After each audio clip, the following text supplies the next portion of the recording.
Hello everyone, welcome to my channel PKP. आज की class में हम देखेंगे एलसीएम और एचसीएफ, ठीक है, जो कि आपके सीटेट में एक नंबर आपका कंफर्म कराता है। तो बहुत ही ध्यान से इस टॉपिक को कवर करिएगा, ठीक है। क्या नाम है इसका? एलसीएम और एचसीएफ, एलसीएम एंड एचसीएफ। इनका फुल फॉर्म में याद रखना आप। एलसीएम का मतलब क्या हुआ? लीस्ट कॉमन मल्टीप्लायर, ठीक है, लीस्ट कॉमन मल्टीप्लायर। एचसीएफ का मतलब क्या होता है? हाईएस्ट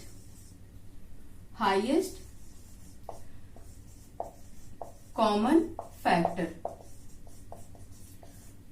अब नाम से ही क्लियर हो रहा है, लीस्ट कॉमन मल्टीप्लायर, ठीक है, मीन्स सबसे छोटा मल्टीप्लायर या सबसे छोटा गुणज जो क्या हो? कॉमन हो। और इसमें क्या है?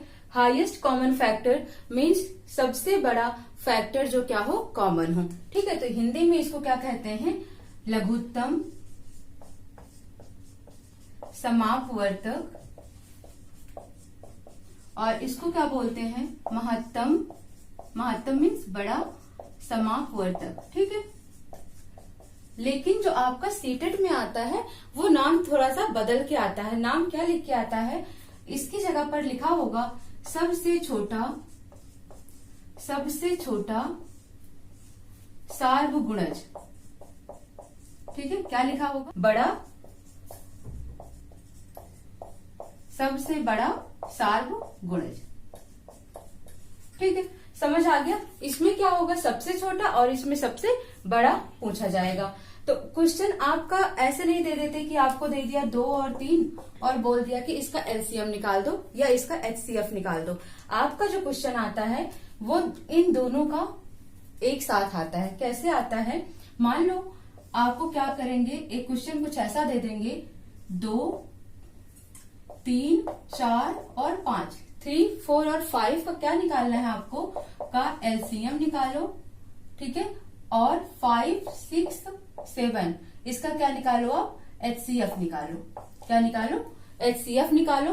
फिर इन दोनों का या तो प्लस कर दो, या तो योग पूछ लेगा, या तो माइनस पूछ लेगा, अंतर पूछ लेगा, या तो दोनों का गुणनफल पूछ लेगा, या तो दोनों का भाग पूछ लेगा, ठीक है। इन्हीं 4 बेस पर आपका क्वेश्चन आता है, ठीक है। इसी 4 तरीके से आपका क्वेश्चन आएगा, या तो दोनों का योग, दोनों का माइनस, दोनों का गुणा और दोनों का भाग पूछ सकता है। तो अब हम देखते हैं कि करना कैसे होता है, ठीक है। एलसीएम कैसे निकालते हैं, एचसीएफ कैसे निकालते हैं, पहले ये चीजें सीखते हैं। जब आपको क्या निकालना है? एलसीएम। एलसीएम के लिए क्या करना होता है? मान लो आपने कोई नंबर ले लिया, 12, 10, 12 एंड 15, ठीक है। लेट कर लेते हैं इसको, हमने मान लिया, ठीक है। Let 10, 12 and 15 is a number. अब क्या करना है? आपको इसका एलसीएम निकालना है। तो एलसीएम निकालने के लिए 2 तरीका है। एक है आप क्या करो, इस विधि से करो, ठीक है। इसको क्या कहते हैं? गुणनखंड विधि, ठीक है। तो कैसे निकालोगे? 10, 12 और 15। एक तो ये तरीका हो गया भागफल विधि, और एक तरीका हो गया आपका क्या? गुणनखंड विधि। इसमें क्या होता है? 10, 12 और 15 ऐसे लिख दो, ठीक है। इस तरीके को हम पहले सीखते हैं।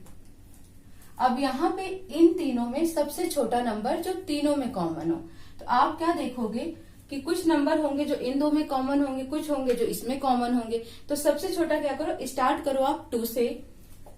2 5 10, 2 6 12 और 15 तो 2 से जाएगा नहीं, तो आप इसको एज इट इज कॉपी कर लो, ठीक है। फिर अब क्या करो? 2 से करो फिर से 5 तो 2 से जाएगा नहीं, तो आप 5 ही लिखो। और 6, 2 के टेबल में कितनी बार पे आता है? 3, तो क्या लिखोगे? 2 3 6, और 15 जाएगा नहीं 5 के टेबल से, तो आप क्या लिखोगे? 15 को एज इट इज लिख दोगे। अब आप यहाँ पर क्या देख रहे हो? इन तीनों में सबसे छोटा क्या है? 3, तो आप 3 से करो। अब 5 नहीं जाएगा, 3 1 जा 3, 3 5 जा 15। फिर आप 5 से निकालो, 5 1 जा 5, 5 1 जा 5 एंड 5 1 जा 5, ठीक है। तो आपने क्या देखा? 10, 12 और 15, 10, 12 और 15, इनका एलसीएम क्या आ जाएगा, इनका सिर्फ आप क्या करो, इन नंबर को मल्टीप्लाई कर दो। 2 multiplied by 2 multiplied by 3 multiplied by 5, ठीक है। 2 2 जा 4, 4 3 जा 12, 12 5 जा 60, यानी 2 दूनी 4, 3 12 पंचे 60। तो 10, 12 और 15 का एलसीएम क्या आ गया, एलसीएम क्या आ गया इनका 60 यानी 60 आ गया, ठीक है। अब इस मेथड से देखते हैं, तो आप 10 को क्या लिख सकते हो, 10 को क्या लिख सकते हो, 5 2 जा 10, है ना, 5 2 जा 10।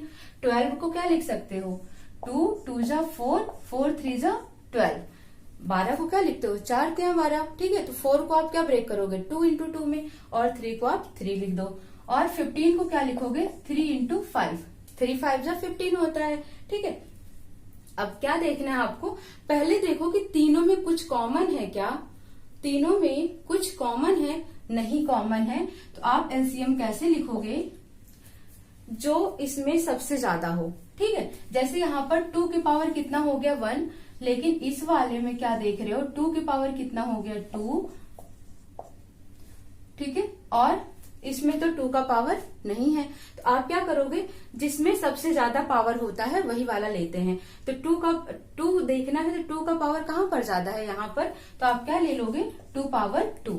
उसके बाद 3 देखो, तो 3 यहाँ भी है और यहाँ भी है, लेकिन एक बार है दोनों जगह। तो आप क्या करोगे, 3 भी आप एक ही बार लिखोगे। फिर 5 देखो, यहाँ भी एक ही बार है, यहाँ भी एक ही बार है, तो आप क्या लिख दोगे, 5 लिख दोगे। मीन्स जो नंबर जितनी बार ज्यादा होता है वही ज्यादा टाइम्स का नंबर यहाँ पर लिख देते हैं। फिर आपको क्या करना है, मल्टीप्लाई कर देना है। 2 2 जा 4 इंटू 3 इंटू 5, और मल्टीप्लाई करो तो ये भी क्या आ जाएगा आपका 60 आ जाएगा। लेकिन आपको इसमें से जो तरीका इजी पड़ता है आप करो, बट मेरे हिसाब से ये दोनों ही तरीके क्या है, टाइम टेकन है, ठीक है। तो आपको क्या करना है एग्जाम में, ये है आपको बेसिक आने चाहिए कि आपका एट अ टाइम आपको शॉर्ट ट्रिक वाला दिमाग नहीं काम कर रहा है, तो आप इनमें से कोई भी एक तरीका आप अपना सको, ठीक है। इसलिए आपको बेसिक तरीके अच्छे से याद रखने हैं। अब देखो शॉर्ट ट्रिक क्या होता है इसका, जो भी नंबर दिया हो उसकी सबसे बड़ी संख्या देखो, सबसे बड़ा नंबर उनमें चेक करो आप कि कौन सा है। तो इन तीनों में देखोगे सबसे बड़ा नंबर कौन सा है, 15 है। कौन सा है, 15 है, ठीक है। अब 15 का टेबल पढ़ो, 15, 30, 45 एंड 60, 75, ठीक है। 15 दूनी 30, 3 45, चौके 60 और पंचे 75। तो इस तरीके से 15 5 75 तक हमने क्या किया, 15 का टेबल लिख लिया। अब आपको क्या करना है, एक ऐसा नंबर इसमें से चूज करना है, ऐसा नंबर इसमें से सिलेक्ट करना है जो इन सब के टेबल में आता हो, जो इन सब के टेबल में आता हो। तो अब देखो इसमें से 30 तो आ जाएगा 10 के टेबल में, लेकिन 30 12 के टेबल में नहीं आएगा। ऐसे ही 45 15 के टेबल में आएगा, पर इन दोनों के टेबल में नहीं आएगा। लेकिन 60 जो है वो इन तीनों के टेबल में आ जाएगा। 10 6 जा 60, 12 5 जा 60, 15 4 जा 60। तो आप क्या कहोगे, डायरेक्ट ही एलसीएम क्या हो जाएगा, 60 हो जाएगा। लेकिन ये कब हो पाएगा, जब आप इस पे 2-4 प्रैक्टिस अच्छे से किए रहोगे। मान लो एक एग्जांपल मैं आपको दिखाती हूँ, कुछ ऐसा नंबर लिखा हुआ है 4 5 और 6, ठीक है, 4 5 और 6, और आपसे बोला छोटे छोटे नंबर आता है आपके एग्जाम में, ठीक है। आपको इस तरीके से बड़े नंबर बहुत कम ही देखने को मिलते हैं, छोटे छोटे नंबर ही आते हैं। 4 5 6 बोला इसका एलसीएम निकालो, ठीक है। क्या निकालो, एलसीएम। आप अब तो ये भी तरीका अपना सकते हो, कोई सा भी तरीका कर सकते हो, पर मैंने क्या बोला आपको कि आपको कैसे करना है, डायरेक्ट इन तीनों में से जो भी संख्या बड़ी है उसका टेबल पढ़ लो। 6 बड़ा है तो टेबल लिख दो, 12 18 24 और 30, ठीक है। अभी सिर्फ हम इतना तक लिख देते हैं। उसके बाद आता है, अब इनमें से सबसे चेक करो कि 6 के टेबल में 12 आता है, ये तो 12 का ही टेबल है। 5 के टेबल में इनमें से कौन सा टर्म आता है, 30 आता है। क्या आता है, 30 आता है। लेकिन क्या ये 30 जो है ये 4 के टेबल में आता है, नहीं आता है। तो आप क्या करो, अभी इसका टेबल और पढ़ो, 35 36, ठीक है, 36, फिर क्या हो जाएगा 42, फिर क्या हो जाएगा 48, ठीक है, 54 एंड देन 60, क्या हो जाएगा 60।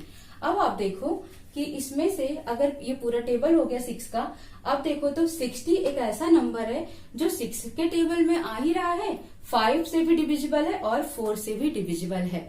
ठीक है, तो इस तरीके से आप कर सकते हो। लेकिन अगर आपको ये भी लंबा लग रहा है तो आप डायरेक्ट क्या करो, 2 को क्या लिखो, 4 को डायरेक्ट यहीं पर कर दो 2 के पावर 2, 5 को क्या लिखो 5 के पावर 1, 6 को क्या लिख सकते हो 2 इंटू 3। ठीक है, लिख दिया। इन दोनों में देखो, तीनों में तो 2 के पावर कितना ज्यादा है, 2 वाला ज्यादा है, तो जो वाला ज्यादा होता है वही आपको लेना होता है। तो 2 के पावर 2 ज्यादा है तो आपने 2 वाले टर्म में 2 के पावर ले लिया।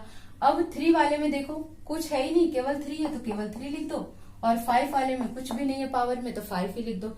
मल्टीप्लाई कर दो, 4 3 5, कितना आ गया 60 आ गया। ठीक है, तो कोई भी तरीका इन तीनों तरीकों से, एक है आपका क्या फैक्टर वाला, एक है आपका गुणनखंड विधि से, एक है भागफल विधि वाला, और तीसरा है आपका जो टेबल पढ़ के है। ठीक है, इन तीनों तरीकों में आपको जो भी इजी लगता है आप उस तरीके को करो, बट आप प्रैक्टिस करो इन पे अच्छे से। ठीक है, ये क्या है आपका एलसीएम निकालने की विधि है।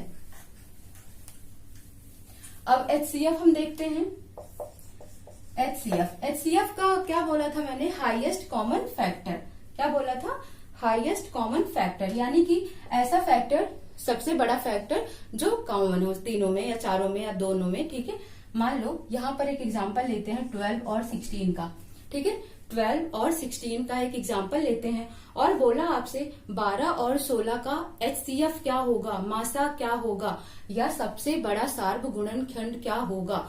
तब आप क्या करोगे, कैसे निकालोगे, 12 को आप क्या लिख सकते हो, 4 3 12, 4 3 जा 12, इसको और ब्रेक कर दो, 2 इंटू 2 इंटू 3 लिख सकते हो। 16 को क्या लिख सकते हो, 4 4 जा 16, इसको और ब्रेक कर दो। ठीक है, तो हमने क्या देखा, 12 को 2 इंटू 2 इंटू 3, 16 को 2 इंटू 2 इंटू 2 इंटू 2। अब इसको पावर में अगर आप लिखते हो तो क्या लिखोगे, 2 पावर 2 इंटू 3, और इसको क्या लिखोगे 2 के पावर 4। अब ऐसा टर्म जो दोनों में ही कॉमन हो वही होता है एचसीएफ, जो दोनों में क्या हो, कॉमन हो, या जितने भी दिए हुए हैं संख्या उनमें क्या हो, कॉमन हो। ठीक है, अब यहाँ पर आप देखो अगर, तो कॉमन क्या दिख रहा है, यहाँ पर आपको 2 2 3 है, यहाँ पर 2 2 2 2 2 है, तो 1 2 कॉमन है दोनों में ही। ठीक है, ये वाला 2 भी कॉमन है दोनों में ही, क्योंकि 2 बार 2 है, 2 बार 2 यहाँ पर भी है। लेकिन और भी कुछ कॉमन है क्या, नहीं, तो केवल जो कॉमन है वही आंसर हो जाता है। एचसीएफ क्या हो जाएगा, 2 इंटू 2 इज इक्वल टू 4। ठीक है, अब यहाँ पर इसको ऐसे भी कर सकते हो, जैसे 12 का मतलब 4 3 12, 16 का मतलब 4 4 16, और दोनों में कॉमन क्या दिख रहा है आपको, 4। इसका मतलब इसका मासा या एचसीएफ क्या हो गया, 4 हो गया। समझ आ गया इतना। ठीक है, तो आपको सिर्फ याद रखना है लासा और मासा, एलसीएम और एचसीएफ किस तरीके से निकाला जाता है। आपका एक नंबर डेफिनेटली आपका सीटेट में पक्का हो जाता है। ठीक है, अब क्वेश्चंस एक कर लेते हैं, जो आपका आया हुआ क्वेश्चन है वो क्वेश्चन उठाते हैं कि किस टाइप का क्वेश्चन आया हुआ है। 4 5 और 6, इसका क्या निकालना है, सबसे छोटा सार्वगुणज। सबसे छोटा सार्वगुणज बोल दिया मतलब क्या निकालना है, एलसीएम। और 5 6 और 9, 5 6 और 9 का सबसे छोटा सार्वगुणज निकालना है। ठीक है, फिर क्या करना, इन दोनों का अंतर निकालो। क्वेश्चन कह रहा है 4 5 6 का एलसीएम और 5 6 9 के एलसीएम में क्या अंतर होगा। ठीक है, क्या अंतर होगा चेक कर लेते हैं। 4 को क्या लिख सकते हो, 2 इंटू 2, 6 को क्या लिख सकते हो, 2 इंटू 3, 5 को क्या लिख सकते हो, केवल 5। तो अब देखो 2 सबसे ज्यादा कितनी बार आया है, 2 बार। इस वाले में 2 2 बार आया है तो क्या लिख लो, 2 इंटू 2 इंटू 2। ठीक है, 2 बार आपने क्या लिख लिया 2। अब 3 एक ही बार है, 5 भी एक ही बार है, तो क्या लिख लो 3 एंड 5, और मल्टीप्लाई कर दो तो क्या हो जाएगा 60। क्या हो जाएगा, 2 दूनी 4 3 12 5 60, 2 2 जा 4 3 जा 12 5 जा 60। तो इसका एलसीएम आपने देखा तो कितना आ गया, 60 आ गया। ठीक है, अब इस वाले का देख लो, इसमें आपको कुछ कॉमन दिख रहा है क्या? 5 को 5 भी लिख सकते हो, 6 को क्या लिख सकते हो? 3 2 जा 6, 9 को क्या लिख सकते हो? 3 इंटू 3। अब इसका भी एलसीएम निकालना है, तो 3 सबसे ज्यादा किसमें आया है? इसमें आया। कितनी बार आया है? 2 बार, 3 इंटू 3, ठीक है। फिर 2 देखो एक ही बार आया है, 5 भी आपका एक ही बार आया है। मल्टीप्लाई कर दो, 5 2 जा 10, 10 3 जा 30, 30 3 जा 90, क्या आ गया? 33 जा 90। और इनका आप डिफरेंस निकालो आप, ठीक है, इन दोनों का अंतर। तो 90 माइनस 60, डिफरेंस क्या आ जाएगा? 30। और ऑप्शन आपका क्या था? एक ऑप्शन है आपका 45, एक ऑप्शन है आपका 30, एक ऑप्शन है आपका 60 और एक ऑप्शन है आपका 90। तो आपका आंसर क्या हो जाएगा? बी 30 आपका सही आंसर आ जाएगा। अब हो सकता है इसी की जगह पर अंतर ना पूछकर क्या पूछता? प्लस पूछ लेता कि दोनों का योग क्या होगा। तो क्वेश्चन जो आपका आया हुआ है वो भी नोट कर लेते हैं हम लोग। क्या पूछा है उसमें? क्वेश्चन है, नोट करो। 30 और 60 का सबसे छोटा सार्वगुणज,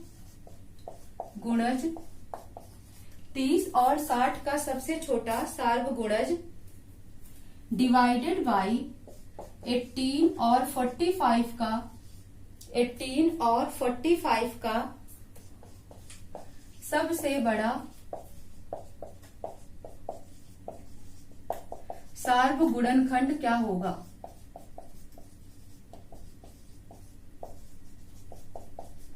ठीक है, ये क्वेश्चन है। कह रहा है 30 और 60 का सबसे छोटा सार्वगुणज डिवाइड करना है इसको किससे? 18 और 45 का सबसे बड़ा सार्वगुणनखंड। इसका मतलब ये क्या निकालना है आपको? एलसीएम।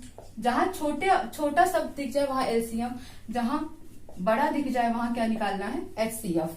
अब क्या करो? 30 और 60 का एलसीएम निकालना है, तो 30 को क्या लिख सकते हो? 30 इंटू 1 डायरेक्ट ही कर दो, क्योंकि 30 और 60 एक दूसरे के टेबल में आते हैं, ठीक है। और 60 को क्या लिख सकते हो? 30 गुणे 2, 30 दूना 60 होता है। दोनों में 30 कॉमन है, तो क्या हो जाएगा? 30, फिर क्या हो जाएगा? 2, 30 दूना 60। तो मैंने आपको ऐसा भी बताया है कि जब एलसीएम बोलता है तो दो संख्याओं में जो सबसे बड़ी संख्या होती है उसका टेबल देखो और दूसरी जो संख्याएं दी हैं उनसे उनको डिवाइड करो। तो हमने क्या देखा? 60, 30 2 जा 60, तो 30 दूना 60 हो ही रहा है, तो इसका मतलब इसका एलसीएम क्या हो जाएगा? 60 हो जाएगा। तो इसकी जगह पर हम क्या लिख सकते हैं? 60 लिख सकते हैं। इसको किससे डिवाइड करना है? 18 और 45 के सबसे बड़ा सार्वगुणनखंड यानी कि इनके एचसीएफ से। तो 18 को क्या लिख सकते हो? 9 दूनी 18, और 45 को क्या लिख सकते हो? 9 बचे 45 लिख सकते हो। तो इन दोनों में कॉमन क्या? एचसीएफ का मतलब जो दोनों में कॉमन हो, तो कॉमन क्या है? 9, तो एचसीएफ क्या हो गया? 9 हो गया। और एलसीएम क्या आया था? 60 आया था। क्या कह रहा है ये? 60 डिवाइडेड बाई 9। क्या कह रहा है? 60 डिवाइडेड बाई 9 कितना आएगा? आंसर क्या होगा? ठीक है, यही पूछा था आपसे। डिवाइड करके देख लो। 3 3 जा 9, 3 2 जा 6, 20, 20 बाई 3, ठीक है। क्या है? नेक्स्ट क्वेश्चन है आपका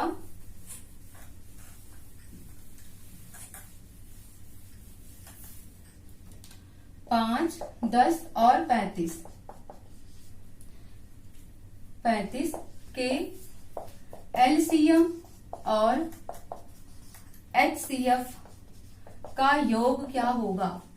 का योग क्या होगा? ठीक है। क्या करना है आपको? 5, 10 और 35, इसका क्या निकालना है? एलसीएम भी निकालना है, एचसीएफ भी निकालना है। तो 5 को क्या लिख सकते हो? 5 1 जा 5, 10 को 5 2 जा 10 और 35 को 5 7 जा 35। तो एचसीएफ आपको क्या दिख रहा है? तीनों में कॉमन क्या दिख रहा है? 5। इसका मतलब एचसीएफ क्या हो गया? 5 हो गया। एचसीएफ तो हमको डायरेक्ट दिख गया। अब एलसीएम क्या हो गया आपका?